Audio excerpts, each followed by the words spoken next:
RCM. Le son de la différence.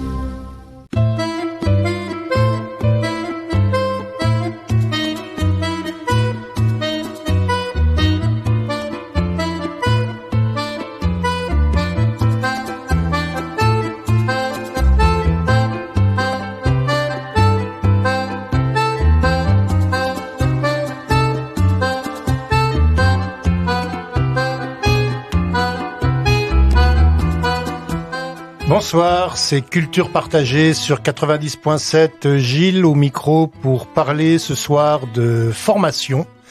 Culture donc partagée qui touche le domaine professionnel.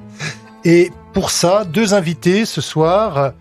Léna Dotto. Bonjour. Et en face d'elle, bonsoir Léna, Jean-Philippe Beck qui dirige un établissement qui s'appelle l'IFP, Institut de formation pratique. Bonjour. Bonjour Jean-Philippe. Alors peut-être avant d'entrer dans le vif du sujet, je dirais presque conformément à la tradition de l'émission, la première question que j'ai envie de vous poser, Léna et Jean-Philippe, à tous les deux, c'est qui êtes-vous? Comment êtes-vous arrivé un jour à l'Institut de formation? Si j'ai bien compris, Léna pour y suivre une formation. C'est ça. Et Jean-Philippe pour avoir fondé cet institut il y a maintenant quelques années. C'est ça. Alors, peut-être on va commencer par l'antériorité du lieu, pour faire un petit peu l'histoire du lieu avant de savoir pourquoi on y vient. Donc peut-être, Jean-Philippe, d'abord, si tu veux nous dire un peu comment est né... Alors moi, je suis un ancien responsable d'une filière apprentissage, Oui. pas très loin d'ici, c'était rue du Mouzon. Je n'en Oui. dirai pas plus. Et par la suite, j'ai travaillé dans le secteur sanitaire et social en tant que responsable du service formation, entre autres choses.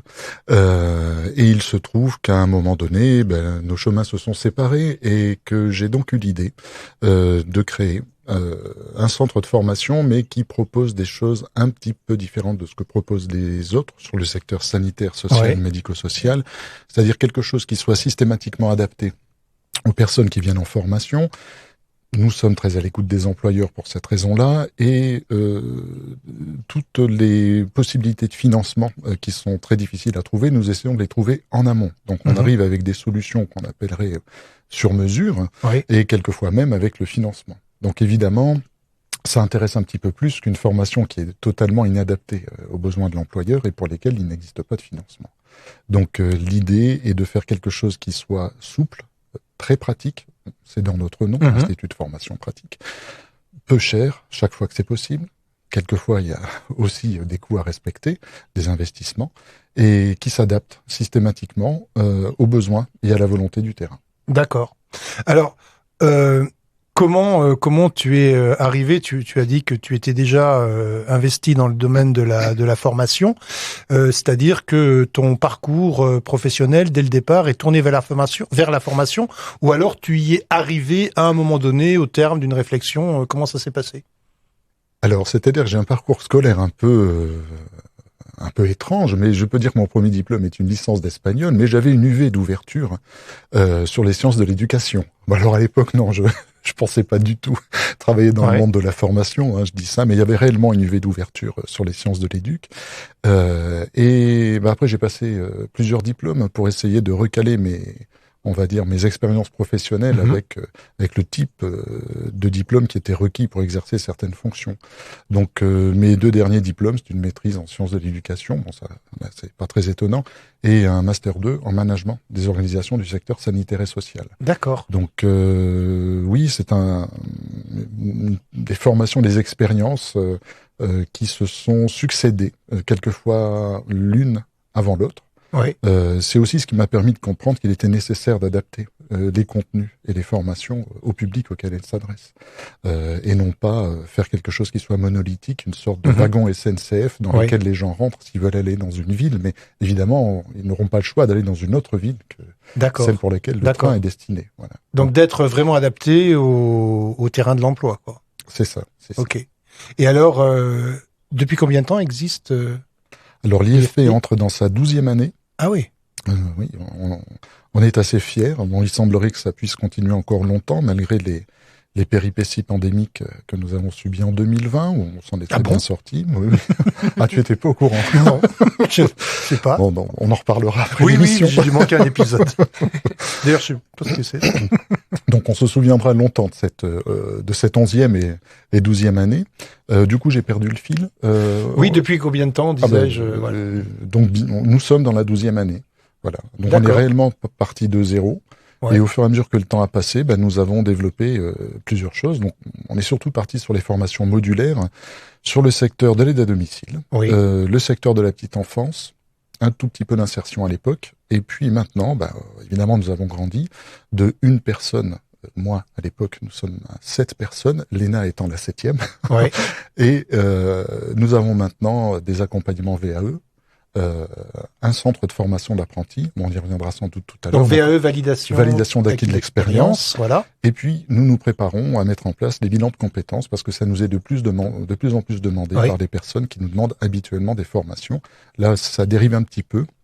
Mais il est vrai que c'est dans l'air du temps. Le bilan de compétences n'est pas particulièrement connu, mais il est d'un intérêt certain pour notre public. Donc c'est un accompagnement qu'on va faire en amont peut-être de la formation. D'accord. Alors l'IFP donc se trouve au Tilleul-Argenté ou du Lièvre, au 17 bis du Tilleul-Argenté. Ce choix du haut du Lièvre, c'est un peu le fruit du hasard ou est-ce que c'est une véritable volonté d'être implanté spécifiquement sur ce quartier? Alors les deux. C'est assez amusant parce que c'est une conjonction de plusieurs choses. Ouais. La première, c'est une amie qui travaille dans une association proche et qui, au moment où nous cherchions des locaux et où nous n'en trouvions pas d'ailleurs, nous a expliqué que des locaux étaient disponibles juste à côté. Donc c'était les CMEA il y a quelques années maintenant. Et donc nous avons eu la possibilité d'investir ces locaux, de le rénover un peu, et nous n'avons pas cessé de nous agrandir. Donc là, en ce moment, les bâtiments sont vides puisqu'il va y avoir des campagnes de rénovation. Mmh. On comprend qu'ils préfèrent que les locataires laissent la place pour ne pas se faire détruire avec le bâtiment. Ce serait beaucoup mieux. Et nous avons installé notre CFA à cet endroit-là. Voilà. D'accord. Alors le hasard, ça c'est la première chose, ce conseil que nous a donné une amie. Et puis après, on s'est rendu compte simplement sur la carte que nous étions très très bien placés. D'abord, sincèrement, le plateau de Haye est connu. Alors, je vais pas revenir sur un historique négatif. Là, il est plutôt reconnu positivement en ce moment, ce qui est une excellente chose. Tout le monde y a travaillé. Et la présence de la radio, on est aussi témoignage. Et nous nous sommes vraiment rendus compte que nous sommes entre les deux autoroutes, finalement. Un arrêt de bus est à 100 mètres. Les commerces nous permettent de déjeuner à midi, nous et nos stagiaires. Il y a tous les espaces nécessaires et vraisemblablement dans les années qui viennent une rénovation qui attirera encore plus de monde. Donc ça, nous ne l'avons pas fait exprès. On ne pouvait pas le savoir à l'époque, mais c'est un point positif. C'est la raison pour laquelle nous voulons rester ici. D'accord. Donc quand il est question de changer de locaux en raison de la rénovation de l'immeuble, si j'ai bien compris, ça serait pour occuper d'autres locaux toujours sur le quartier. Toujours sur le quartier. Alors, nous y insistons. Nous voulons rester sur le plateau. Les seules choses qui pourraient nous empêcher de continuer sur le plateau seraient des raisons techniques. Mmh. Mais pour l'instant, nous sommes un établissement recevant du public, donc il est évidemment adapté. Et comme il va y avoir cette campagne de rénovation, nous savons que l'endroit où nous sommes va être transformé, donc détruit, comme je disais tout à l'heure. Et nous allons donc vraisemblablement réintégrer des locaux neufs, mais ailleurs. Donc précisément où, je ne le sais pas encore. On a quelques idées, il y a quelques hypothèses, mais le soulagement, c'est que ce sera sur le plateau. D'accord. Voilà. Ok. Alors merci Jean-Philippe. Je me tourne maintenant vers Léna, qui est donc venue vers l'IFP pour y faire une formation. C'est ça. C'est bien ça? Oui, c'est ça. Donc quelle formation? Alors moi, je suis en BTS. Oui. Donc je suis en première année de BTS SAM, donc c'est support à l'action managériale. Oui. C'est à la CCI justement à l'Axou. Voilà. Donc j'ai commencé en septembre. Je suis à l'IFP en alternance depuis septembre. D'accord. Voilà, ça se passe très bien. Alors l'IFP, c'était un choix. Tu cherchais une entreprise pour faire ton alternance. Et pourquoi t'être tourné vers Alors, vers l'IFP en particulier ou vers la formation peut-être en général? Alors en fait, c'est surtout parce que je cherchais en fait une alternance. J'avais pas du tout d'idée d'alternance en particulier. Enfin, vers quelle entreprise j'allais me tourner. Puis j'ai eu cette proposition-là et du coup voilà, ça me semblait bien. C'est tout. C'était pas à la base, je connaissais pas du tout le monde de la formation. Ouais. Moi, je me dirige pas vers des études qui mènent à ça particulièrement, mais au final, c'est une très bonne expérience parce que c'est très intéressant. Oui. Voilà. Et est-ce que c'est pas dans le domaine de ce type des BTS, est-ce que c'est pas un petit peu marginal finalement comme approche? Mais quand je dis marginal, ça n'a rien de péjoratif. C'est-à-dire, je devrais peut-être plutôt dire original par rapport au profil type des gens qui sont plutôt dans des entreprises à vocation, je dirais, plus commerciale. Si, bien sûr. Oui, je suis la seule d'ailleurs de ma formation à être dans un organisme de formation. Les autres sont principalement, il y en a beaucoup par exemple à la SNCF dans des grosses entreprises qui n'ont rien à voir avec le domaine de la formation et eux ont des tâches par exemple très précises dans leurs entreprises que moi j'ai pas forcément à l'IFP, ce qui me convient au final très bien. Donc d'accord. Voilà. Bon, ça tombe bien alors. C'est ça. Et par la suite, est-ce que tu as une idée du type d'entreprise vers lequel tu souhaites diriger? Pour l'instant, non. J'ai pas trop d'idées particulièrement. Après, je suis qu'au début de mes études, je sais pas du tout encore dans quel domaine je vais me spécialiser. Mais c'est sûr que finalement, j'ai découvert un domaine qui m'intéresse aussi. Donc, d'accord. Pourquoi pas continuer après? Je sais pas. J'ai pas encore fait mon choix, mais donc c'est voilà où j'en suis. Une première expérience enrichissante en tout cas. Très enrichissante. D'accord. Voilà. Ok. Je reviens vers Jean-Philippe sur la formation. Est-ce que tu peux détailler un petit peu davantage les différents types de formation que propose l'IFP? Alors, en résumé, ce sont toutes les formations que recherchent ou attendent les salariés de terrain. D'accord. Donc nous allons nous adresser spécifiquement aux salariés des EHPAD, des maisons de retraite, établissements d'hébergement pour personnes âgées dépendantes, sur le secteur de l'aide à domicile aussi, la petite enfance, surtout les relais assistants maternels qui nous prêtent la main et communiquent bien l'information à d'autres sujets aux assistantes maternelles elles-mêmes, et puis les crèches. Et d'une façon générale, alors, on est un peu moins présent sur le secteur du handicap, tout simplement parce que les secteurs que je viens de nommer là nous occupent déjà beaucoup. Bien sûr. Nous irons sans doute un peu plus tard, à partir du moment où on sera capable de dégager du temps pour faire du bon travail. Pour le moment, ça ne serait pas le cas. Donc, s'ils nous demandent, nous y allons, mais on va déjà s'occuper des secteurs d'activité qui sont nos secteurs historiques. Et ces formations peuvent aller, comme nous nous adressons, on va dire aux êtres humains d'un bout à l'autre de la vie, donc de la naissance à la mort, nous allons malheureusement avoir des thèmes comme la violence due à la maladie d'Alzheimer, la manutention des personnes, l'aide à la toilette, et en même temps le développement de l'enfant par le jeu, enfin ce genre de thèmes-là. Donc c'est une palette qui est quand même très très vaste, qui fait l'objet d'une mise à jour chaque année, et on se rend compte chaque année qu'il y en a un peu plus, du fait simplement, comme je le disais tout à l'heure, que c'est du sur-mesure que nous faisons. Donc il arrive très souvent qu'on nous demande quelque chose de complètement nouveau, qui reste en général dans nos cordes. Hein. Les gens ne vont pas nous demander des formations à l'électricité ou à la conquête spatiale, ça on n'en est pas capable. Mais non, pas encore. Hein. Ce sera comme sur le secteur du handicap, c'est peut-être le spatial, on verra, mais ce sera vraiment sur la fin, je pense. Ça m'intéresserait beaucoup personnellement, mais je suis pas sûr que tout le monde suive. Ça serait innovant. Et là, en l'occurrence, sur ces formations-là qu'on réintègre dans nos présentations année après année, font gonfler le panel possible, et ça nous enrichit aussi, puisque à chaque fois, ça nous pousse à aller un tout petit peu plus loin, ce qui est la partie la plus agréable du travail, la création finalement. Voilà. Alors, je voudrais rebondir sur une chose quand tu dis on nous demande, c'est-à-dire que c'est un public demandeur de formation qui s'adresse à l'IFP en disant on voudrait faire ça, est-ce que vous le proposez comme formation, ou est-ce que c'est des partenaires qui envoient des gens en deux et qui sollicitent l'IFP pour dispenser tel type de formation? Les deux. C'est-à-dire que ils peuvent tomber sur une de nos plaquettes ou catalogues, ils vont sélectionner une formation et nous demander de la mettre en œuvre. D'accord. Charge à nous de découvrir s'ils ont réellement besoin de cette formation-là et si ils nous communiquent les bons éléments qui vont nous permettre de vraiment répondre aux besoins. Donc là, pour le public. Pour le public. Ouais. Voilà. Quelquefois, ça n'est pas le cas. Donc, voilà. Ouais, il faut évaluer la demande, quoi. Il faut vraiment l'évaluer, Ouais, même quand la personne semble sûre d'elle-même. Oui. Il vaut mieux creuser un peu, parce que bon, l'objectif n'est pas de faire des déçus, hein, mais des personnes Bien arrivées sûr. qui vont trouver ce qu'elles y cherchent. Et puis après, les appels, bon, qui sont pas si nombreux que ça, on le regrette, mais qui nous demandent quelque chose de complètement nouveau. Là, ça a été sur la gym douce, il n'y a pas très longtemps. Ouais. Nous avions des formateurs qui pouvaient travailler dans ces domaines-là. Bon, après, on vérifie s'ils sont ou non disponibles, etc. Oui, bien sûr. C'est une autre question. Mais là, c'est une demande qui n'apparaît toujours pas dans nos documents. On nous l'avait jamais demandé. Donc, ça apparaîtra sans doute l'année prochaine. Peut-être qu'on nous la redemandera. Ce qui est intéressant dans un catalogue, c'est qu'il permet de présenter ce qu'on fait.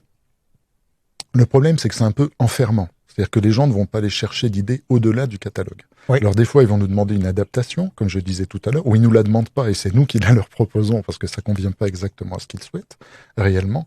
Mais bon, le catalogue a au moins le mérite de nous faire connaître. Oui. Alors justement, voilà, puisque on est à la radio, mais on est aussi à l'image. Donc voilà, le catalogue de l'IFP tel qu'il existe est tel que qu'il est possible de le trouver. Alors il faut venir à l'IFP pour le trouver ou il y a d'autres missions locales ou je ne sais pas. Si les gens sont gentils, nous parlent gentiment au téléphone, on leur poste. Bon, bah voilà. Donc si vous êtes gentil au téléphone, voilà. Et il y a sans doute, tant qu'on y est à parler téléphone et contact, un site peut-être internet ou un... Oui, je ne suis pas certain que le site, mais justement en disant ça, je suis sûr que tout le monde va se précipiter dessus, mais il est pas terrible. Hein, on va simplement le dire comme ça. Allez voir par vous-même, amis auditeurs. Mais on peut peut-être donner un numéro de téléphone ou une adresse. Alors il est sur le site. Non, si vous avez envie de vous détendre, allez voir notre site. Il est un petit peu désuet, hein, on le dit honnêtement. Donc il faut taper IFP Nancy. Oui, ou Institut de formation pratique, ça sort assez facilement. Institut de formation pratique, voilà. D'accord. Est-ce que je peux me permettre de dire une petite chose et de le montrer à la caméra? Tout à l'heure, nous parlions du travail de Léna. C'est Léna qui a entièrement conçu ce document-là, parce qu'une chose qu'elle n'a pas dit tout à l'heure... Faut le montrer comme ça face à la caméra, parce que la caméra est là. La caméra est là. Il y en a une deuxième. Je pensais qu'il y avait mais c'est celle qui est en face. Voilà. Non, je suis pas très habitué des studios. Donc c'est ce document-là, et une des raisons pour lesquelles elle est entrée, elle ne l'a pas dit parce qu'elle est modeste, elle est passée par l'école des Beaux-Arts. Et nous avons un besoin en communication. Des besoins en communication, entre autres choses. Hein. Oui. Donc, et puis je précise aussi que le SAM, le BTS SAM, il faut pas forcément prendre le mot manager au sens anglo-saxon du terme, mais au sens français, organiser, gérer. Hein. C'est du management. Parce que normalement, ça se prononce comme ça, mais on a perdu l'habitude. Le diplôme, d'ailleurs, ne s'appelle même pas SAM. Je crois que c'est la formation qui s'appelle SAM. C'est la formation. Alors le BTS, normalement, j'ai un BTS SAM à la fin, mais c'est l'ancien assistant manager. Ouais. Donc ça doit peut-être encore avoir ce titre-là. Parce que je crois que la nomenclature a évolué, etc. Oui. C'est anglicisé notamment. Complètement.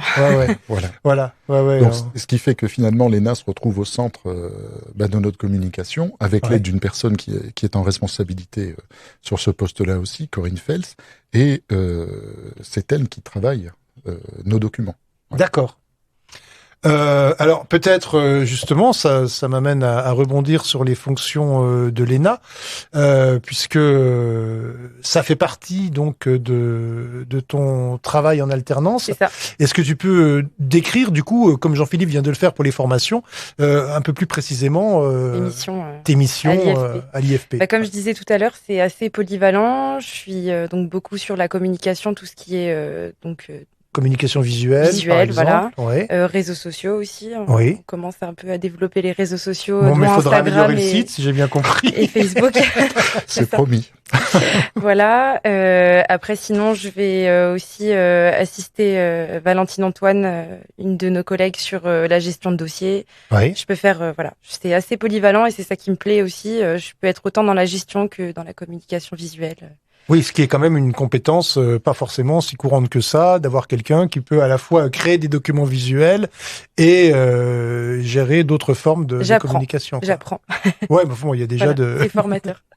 Une bonne formation antérieure, en tout cas sur le côté graphique, parce que je trouve que c'est un très beau document. Je vous remercie. Jean-Philippe, tu as évoqué les formateurs, l'équipe de formation. Alors, Comment ça se passe puisque les marchés sont fluctuants, il y a des formations, j'imagine, qui apparaissent, d'autres qui disparaissent, de nouvelles formations qui arrivent. Il y a un vivier de formateurs qui est propre à l'IFP, ou alors il y a des recrutements. Comment ça se passe pour les formateurs ?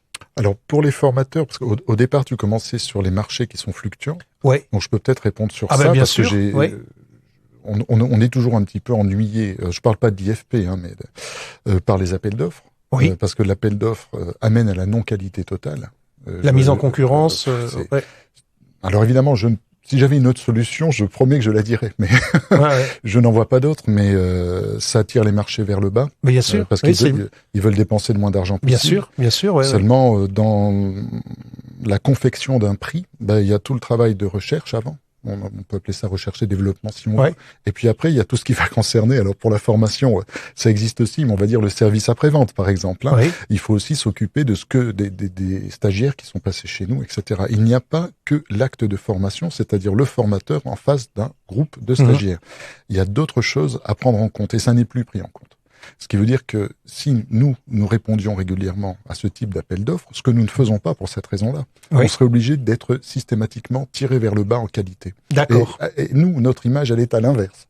Donc ce serait un peu idiot de nuire à notre image en faisant de la non-qualité par force. Voilà. Alors après, pour ce qui concerne les formateurs... Alors si tu veux bien... parce que justement, on va en parler des formateurs, mais est-ce que ce système vis-à-vis duquel tu t'inscris en faux, là, le système des appels d'offres, est-ce que c'est quelque chose qui est un peu une maladie endémique dans le domaine de la formation? Et est-ce que les autres organismes de formation de ta connaissance travaillent également plutôt, si possible, en dehors de ces appels d'offres? Ou est-ce que néanmoins, ça reste un pourvoyeur de formation important? Alors, je peux pas dénigrer, mais... Bien sûr. Mes copains du secteur, et puis il y en a qui sont vraiment des copains, donc ce serait idiot, et puis j'en ai vraiment pas envie. Mais il y a des organismes qui sont très importants, énormes, et qui sont obligés de traiter en masse les formations, et les stagiaires aussi. Alors on ne peut pas leur en vouloir parce que c'est leur métier avant toute chose. Donc ça a été mis en place depuis très très longtemps. Je vais pas les nommer volontairement, mais enfin ils se reconnaîtront, et le travail qu'ils font est tout à fait appréciable, et il n'y a pas à le critiquer. Mais eux répondent régulièrement à ces appels d'offres. Mais ils sont bien obligés de faire tourner la machine. Et en même temps, les choses se sont enclenchées pour eux depuis peut-être des dizaines d'années, si ce n'est plus. C'est une habitude. Mais ça ne veut pas dire que spécifiquement vont faire de la non-qualité. Ils sont arrivés avec le temps à se débrouiller, à faire avec peu. Et puis après, il y en a d'autres qui ont des attitudes un peu différentes, qui vont casser un marché, c'est l'expression consacrée, en proposant un prix qui ne permet plus de travailler. Du coup, ils ont la certitude d'éliminer les concurrents sur ce marché, mais nous avons la certitude, nous, en tant que citoyens, d'avoir la plus mauvaise formation du monde. Bien Donc, sûr, de faire dépenser l'argent de nos institutions dans quelque chose qui n'en vaut vraiment pas la peine. Alors ça, c'est très énervant. Alors c'est la raison pour laquelle nous essayons de trouver un socle qui nous stabilise. Donc il y a plusieurs types de formations que nous faisons, j'en ai parlé tout à l'heure, avec plusieurs sources de financement, mais très très peu de réponses à appel d'offres. D'accord. Nous l'avons fait il n'y a pas longtemps sur le secteur de l'aide à domicile, avec beaucoup de regrets, de tristesse et de frustration sur la façon dont ça a été organisé. Je m'en suis expliqué même au niveau national sur ce sujet-là. On est toujours sur le dossier. Enfin bref, nous n'avons toujours pas de réponse, mais nous finirons par y arriver. Mais c'est assez rare. On répond peut-être à 2, voire 3, quand ça se trouve, appels d'offres, mais à chaque fois en choisissant et en essayant de trouver l'argent nécessaire pour fonctionner, ce qui bien souvent n'est pas possible. Quand ça n'est pas possible, parce qu'on connaît les tarifs pratiqués, on répond pas. D'accord. Tant pis pour eux. Maintenant, il serait possible, j'y pense, d'ajouter un cahier pour expliquer à ceux qui gèrent ces institutions comment on construit un prix, quels sont les impacts quand ils prennent une décision, c'est-à-dire des milliers de personnes qui vont être mal formées. C'est aussi simple que ça. Donc chez nous, ça se traduit par une personne âgée, dépendante, qui va se retrouver par terre parce qu'on a mal formé à la manutention lors de l'aide à la toilette. Bon, alors ce sont des choses qui nous ont toujours touchés. Je pense que dans l'équipe, on a quand même vraiment le cœur à ça. On est imprégné de ces métiers-là, mais voir que nos institutions, de cette façon de faire dans les appels d'offres produisent de la non-qualité et un travail exécrable à l'arrivée. C'est-à-dire, il faut quand même comprendre que quand on forme une aide à domicile, c'est bien pour qu'elle aille aider des personnes en situation de dépendance. Bien sûr. Donc, si cette personne est mal formée ou qu'on ne la forme pas ou qu'on la forme au rabais uniquement parce qu'on a décidé de pas dépenser d'argent là-dessus, ça peut très vite tourner à la catastrophe. Bien sûr. Voilà. Bien sûr. Alors, je ne sais pas, je ne sais pas s'il y a beaucoup d'institutions qui nous écoutent, mais je suis prêt à en discuter avec elles. Voilà. J'adorerais, mais très gentiment, il n'y aura aucune agressivité, mais simplement expliquer comment se construit un produit. L'ENA, en première année ou en deuxième année, ne va pas tarder à apprendre. Donc je pense que comment on construit le prix d'un produit, ce que c'est que la recherche et développement, la qualité totale, l'amélioration continue, etc. Là, vous voyez, sur le monde de la formation, c'est Calliope qui va mettre en coupe réglée, et avec bonheur, nous en sommes heureux, le secteur de la formation, parce qu'il y a des choses qui se font qui sont inadmissibles. Avec quoi? Avec des cahiers des charges, avec une labellisation Alors, c'est un label, c'est un label qualité qui est obligatoire à partir du 1er janvier 2022. Donc c'est un nouveau label qualité, parce qu'il existe déjà une labellisation pour les organismes de formation. C'est ça, nous l'avons, c'est l'OPQF. Ouais. Qui est sans doute un des plus qualitatifs qu'il y avait avant Calliope. Maintenant, avec Calliope, je pense que ce serait équivalent. L'OPQF, d'ailleurs, de l'ISQ, correspond à 85% à peu près du référentiel Calliope. Donc, pour nous, ça nécessite un effort, mais ça n'est pas un effort aussi important qu'on pourrait le croire. On ne part pas de zéro. Puis nous avons plusieurs labels, déjà. D'accord. Okay. Donc, il faudrait que ces institutions s'autorisent à se faire labelliser, à avoir des labels qualifiés, parce qu'ils se rendraient assez vite compte des effets produits par les décisions prises. Ouais. Et souvent, les gens oublient l'objectif et s'attachent surtout à l'utilisation de l'outil, en oubliant complètement l'objectif. On ne peut pas leur en vouloir, nous sommes tous des êtres humains. Mais ce qu'il faut garder en tête, je pense, quand on est acheteur dans ces institutions, c'est l'objectif. Et surtout, trouver un moyen de mesurer l'atteinte de l'objectif. Et ça, jusqu'à présent, ils ne savent pas le faire, sinon ils auraient changé leur façon de faire dans les appels d'offres. Une très bonne façon de faire, ce serait de supprimer le tarif proposé le plus haut et de supprimer systématiquement le tarif le plus bas et en le disant dans le cahier des charges. Ça obligera les organismes de formation à être intelligents dans leur proposition de prix. Trop, ça passe pas, trop bas, ça passe pas. Mais ce qui restera, c'est ce qui permettra à tout le monde de fonctionner en qualité. Voilà. Je pourrais en parler pendant des heures. Mais c'est passionnant. Et là, on n'a pas si souvent que ça l'occasion de parler formation et de voir un petit peu comment ça fonctionne, parce que des organismes de formation, il y en a quand même beaucoup. J'imagine que c'est un milieu qui est quand même très concurrentiel.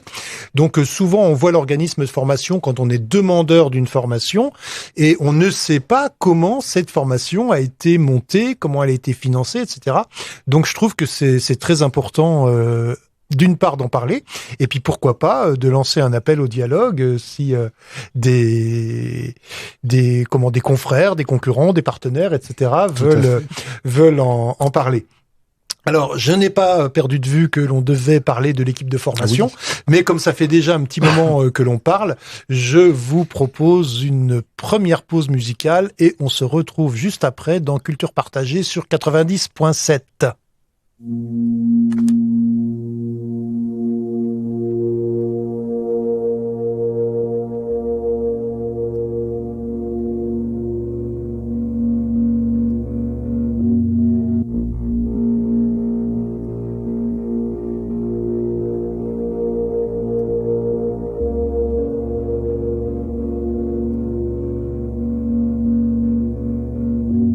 Je n'ai jamais été farouche, il est encore temps. Je n'ai jamais été maudit.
obèse,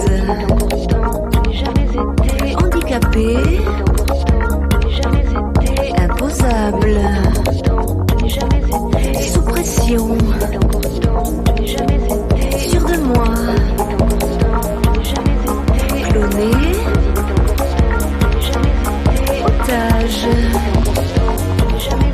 chef de bande, marié, violé, mère porteuse.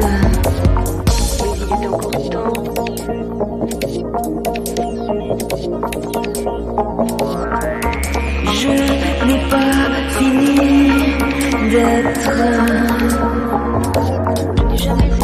dans le Gers, à Las Vegas, camionneuse, bouc émissaire, je m'en foutiste, pentecôtiste, maître d'un petit village, dans un casino par touche, dans mon assiette, collectionneuse de souvenirs, végétarienne, si près du but.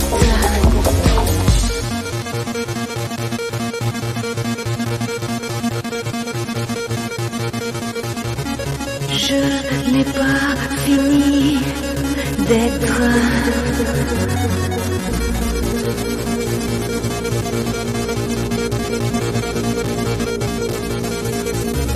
Je n'ai pas fini, je n'ai pas fini d'être. Pardon. C'est Culture Partagée qui continue sur 90.7 avec Léna Dotto et Jean-Philippe Beck, tous deux de l'IFP, Institut de formation pratique. Et avant la pause musicale, on s'apprêtait à parler de l'équipe de formateurs, donc qui, je l'imagine, doit être assez conséquente et flexible pour s'adapter à toutes ces formations diverses et variées. Flexible, c'est le mot. Ouais. D'ailleurs, je vais en profiter. Ils sont tous des couteaux suisses. Eh bien oui, ouais.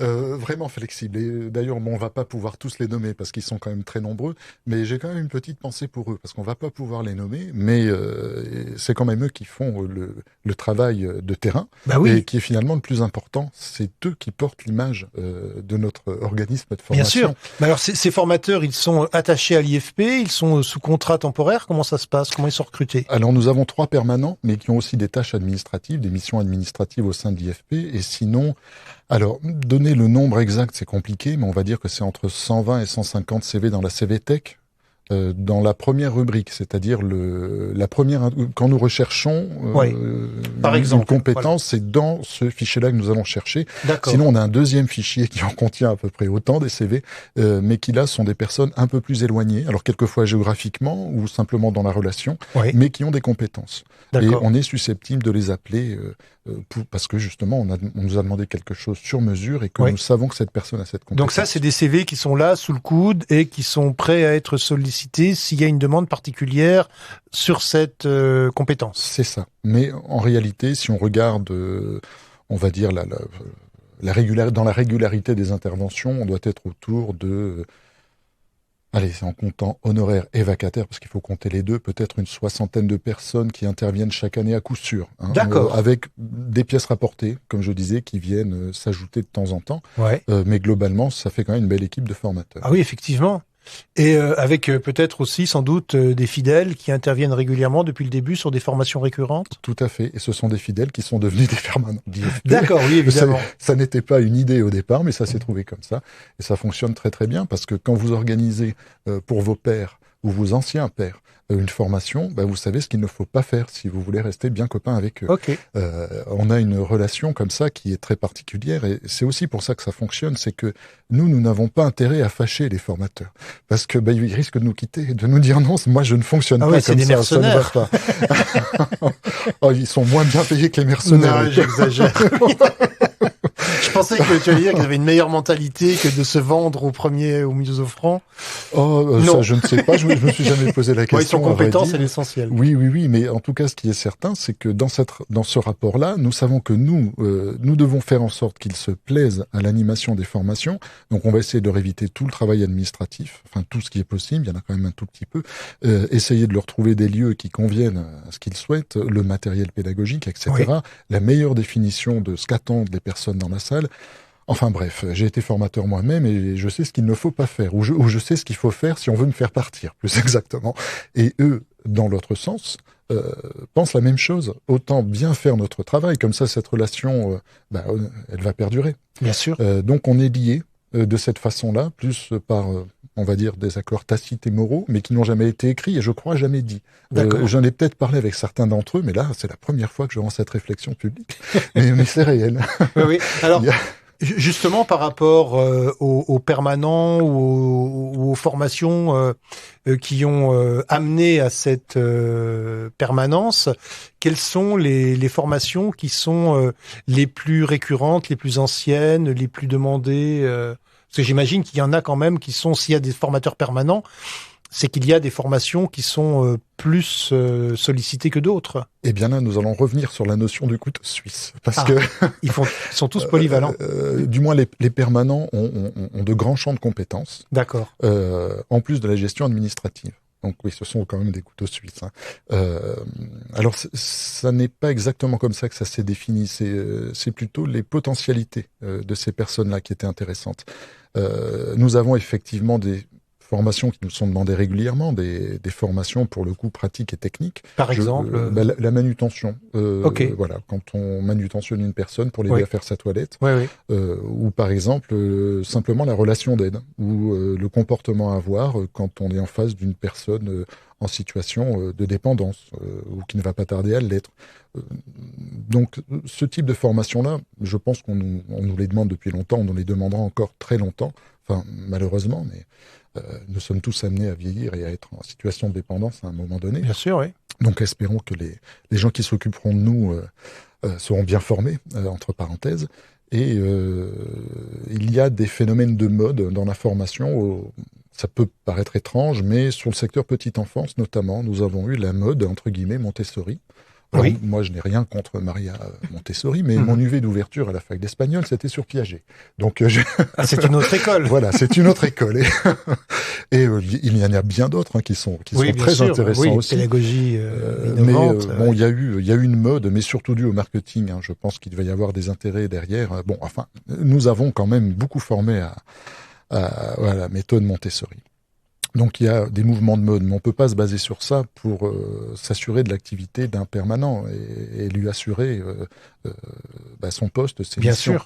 Donc il valait mieux des personnes compétentes dans plusieurs domaines qui soient capables d'adapter ce qu'elles sont capables de faire à ce qui nous est demandé. Oui, voilà. D'accord. Donc, je vais parler de Valérie Efretikin, qui intervient chez nous et qui intervient sur tout le champ de la personne âgée, mais qui est aussi capable d'intervenir sur certaines thématiques de la petite enfance et du handicap. Okay. Donc là, on a un vrai couteau suisse. Voilà. D'accord, je comprends mieux en effet. Voilà.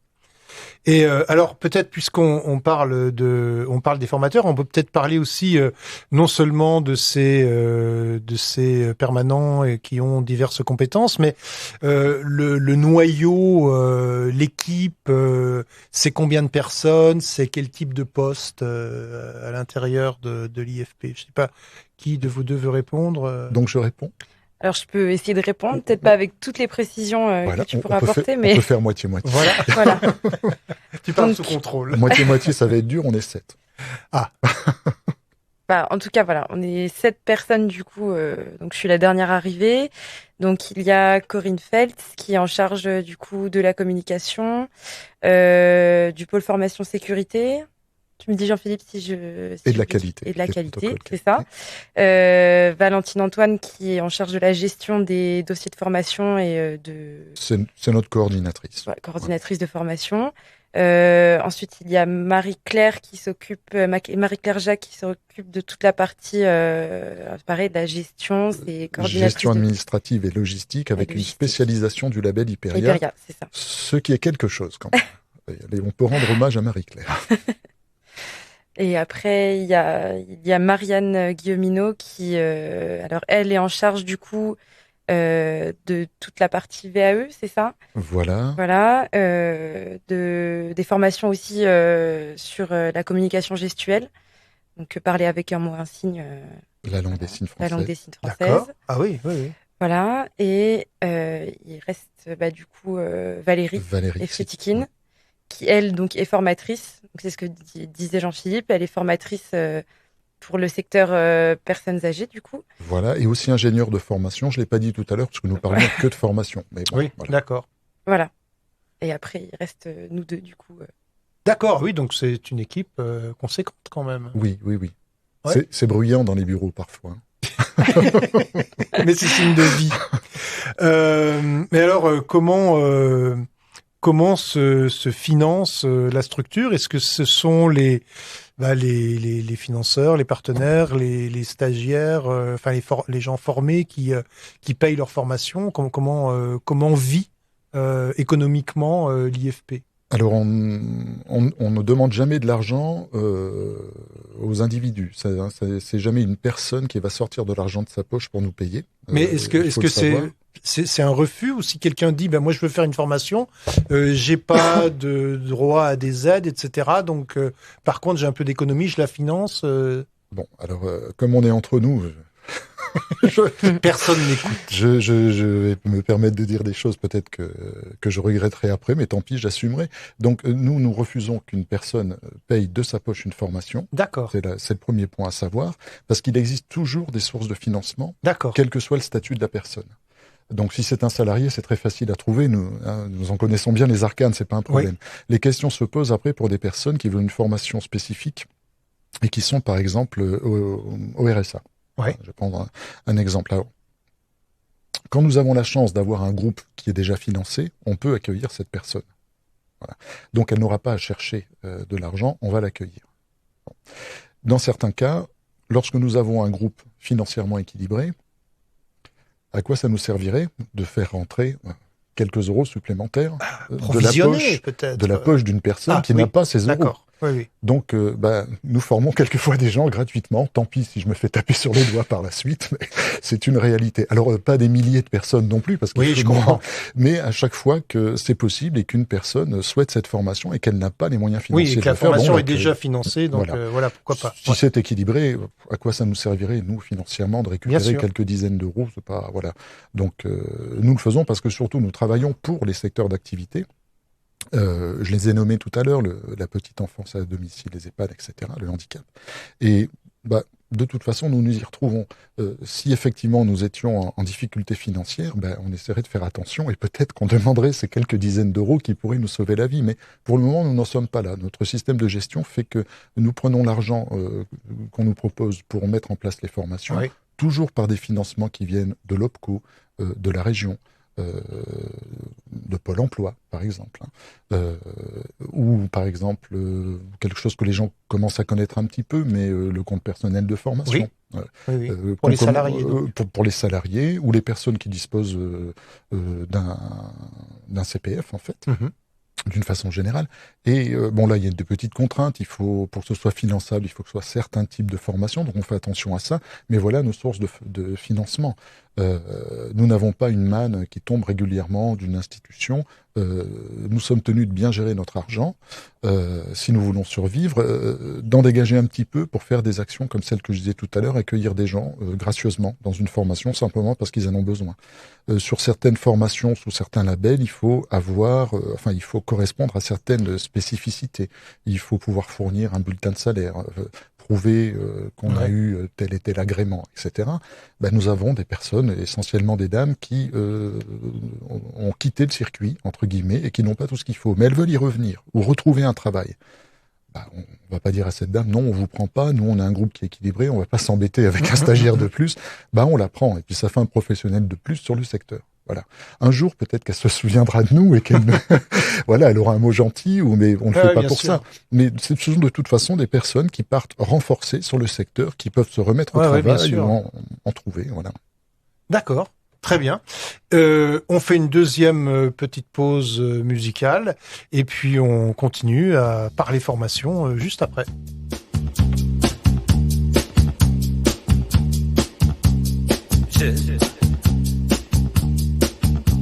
J'aime regarder les filles qui marchent sur la plage. Sur leur peau le soleil caresse bien trop sage. Le vent qui les décoiffe, un goût de sel sur mes lèvres.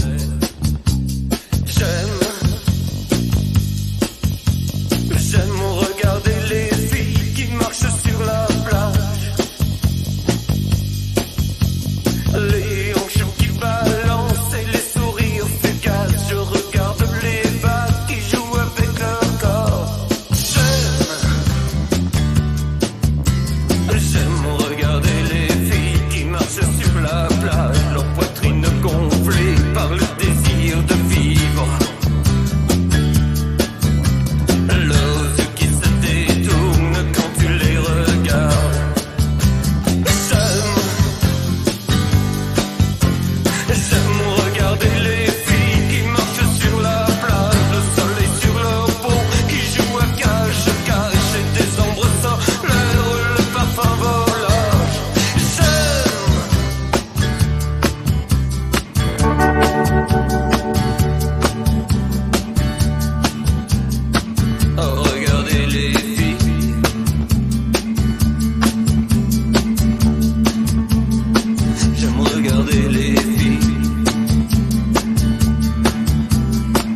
poursuit la conversation dans Culture Partagée avec Léna Dotto et Jean-Philippe Beck et on arrive petit à petit vers la fin de l'émission. Alors je voudrais interroger à nouveau Léna qui fait partie de l'équipe sur une période relativement brève, c'est-à-dire 2 ans. 2 ans, c'est ça, ouais. À l'issue de laquelle donc se profile le passage de l'examen. Exactement. Est-ce que en 2 ans, c'est facile ou c'est compliqué de prendre ses marques et de trouver sa place au sein de l'organigramme comment tu te situes par rapport à l'ensemble de l'équipe? Alors, je pense déjà que j'ai de la chance, que je suis bien tombée, parce que je suis tombée dans une équipe déjà relativement petite et avec qui on peut... en 2 ans, je pense, voilà. Oui, mais tu dis ça parce que Jean-Philippe est là, mais non, en toute sincérité. Non, mais j'adore ça, laisse-la. Non, laisse-la parler. C'est vraiment une opération de com, en fait, cette émission, quoi. Non, c'est juste que je compare mon expérience avec celle, par exemple, des autres personnes de mon groupe qui, voilà, moi, j'ai la chance d'être dans une équipe où je peux faire plein de choses, c'est ce que je disais tout à l'heure. Et en fait, c'est exactement ce que je recherchais. Donc, ouais. Enfin, pour moi, c'est vraiment... Je veux dire, à taille plus humaine que quand on est dans une grande structure, voilà, où on est un numéro, en fait, où je me sens, en plus, enfin, c'est valorisant et en plus, j'apprends, du coup, je pense, beaucoup plus que si j'avais une tâche donnée et que je me tenais à ça. Là, le fait d'être un peu polyvalente et de pouvoir travailler un petit peu avec tout le monde, c'est, pour moi, c'est vraiment enrichissant, quoi. Ça me permet d'avoir, voilà, pour pouvoir découvrir des façons de travailler différentes et de prendre le temps de le faire. Donc, et ça veut dire que tu as été surprise par ce mode de fonctionnement, c'est-à-dire que tu t'attendais pas à ça, ou ça correspond à peu près à l'image que tu avais? Alors je suis, on va dire à moitié surprise. Ouais. Je m'attendais pas à grand-chose parce que finalement c'est ma première vraie expérience en entreprise, donc voilà, c'est mais comme je me l'imaginais, non, c'est différent. Je pensais pas que c'était, je pouvais être, voilà, je pouvais faire autant de choses différentes en une même journée. Pour moi, c'est tout neuf, mais c'est au final, c'est ce qui me convient tout à fait. Donc, d'accord. C'est de la bonne surprise, on va dire. Mais pourtant, c'est un peu, comment dire, étonnant, si je puis dire, ce parcours. Être passé par les beaux-arts, ensuite se diriger vers le management, c'est pas commun, alors, quoi. J'ai commencé moi par une fac de psycho en plus, donc rien à voir. Ah oui, j'ai un parcours un petit peu atypique. J'ai fait 6 mois en fac de psycho, bon pas parce que je savais pas quoi faire, c'était vraiment un souhait de ma part. Ouais. Ça, le fonctionnement de la fac, on va dire, me convenait pas. D'accord. Donc je suis partie en école de design qui était ma deuxième envie en fait de mon deuxième projet. C'était très bien, j'ai appris beaucoup de choses, mais c'était pas assez cadré, on va dire, pour moi. Ça partait un peu trop. C'était pas fait pour moi, et j'ai voulu me recentrer sur quelque chose d'un peu plus théorique, ce que je pensais théorique. Ouais. Mais dans lequel je puisse me sentir aussi valorisée et trouver ma place quelque part. En fait, c'était ça le plus important. D'accord. Et donc je suis tombée à l'IFP et voilà. Et c'est bien tombé. Et c'est bien tombé. Ok, ça. Super. Voilà. C'est bien. Alors, comme l'émission touche à sa fin, peut-être qu'on peut terminer sur, je sais pas, quelques perspectives d'avenir. On a évoqué déjà le déménagement prochain, voire imminent, et sans doute un agrandissement.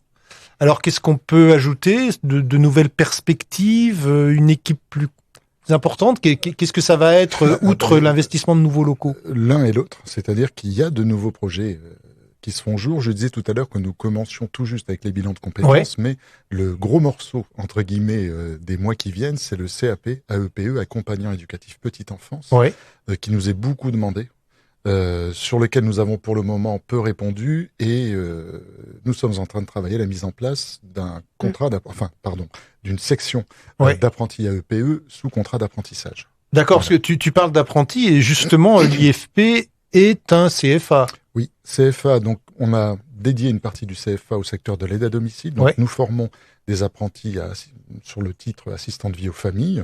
Ça fonctionne très bien. Et nous nous apprêtons donc à ouvrir pour le secteur petite enfance, toujours ces 2 secteurs principaux. Oui, bien sûr. J'y reviens, mais c'est un peu l'ADN de l'IFP, c'est notre ADN. Hein. Et sur le secteur petite enfance, nous faisons beaucoup d'accompagnement VAE, validation d'acquis d'expérience sur ce CAP, mais la demande n'arrête pas de croître, et du coup, c'est section dans notre CFA qui va s'ouvrir vraisemblablement avant la fin de cette année. D'accord, donc est appelé à se développer fortement. Voilà, donc s'il y a des stagiaires ou des employeurs, enfin des stagiaires potentiels et des employeurs, nombreux je l'espère, vous pouvez venir vers nous appeler.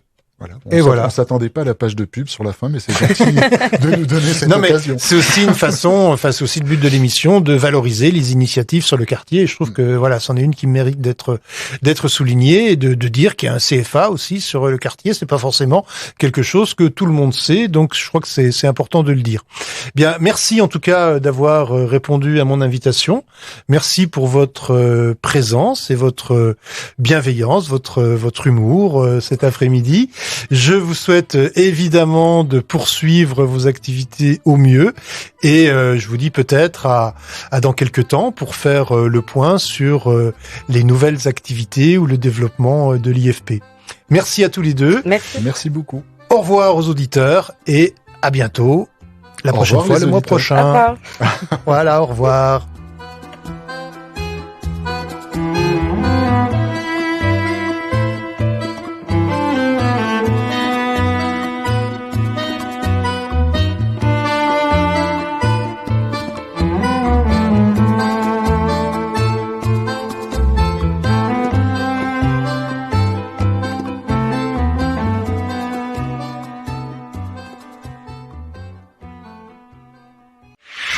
RCN, www.rcn-radio.org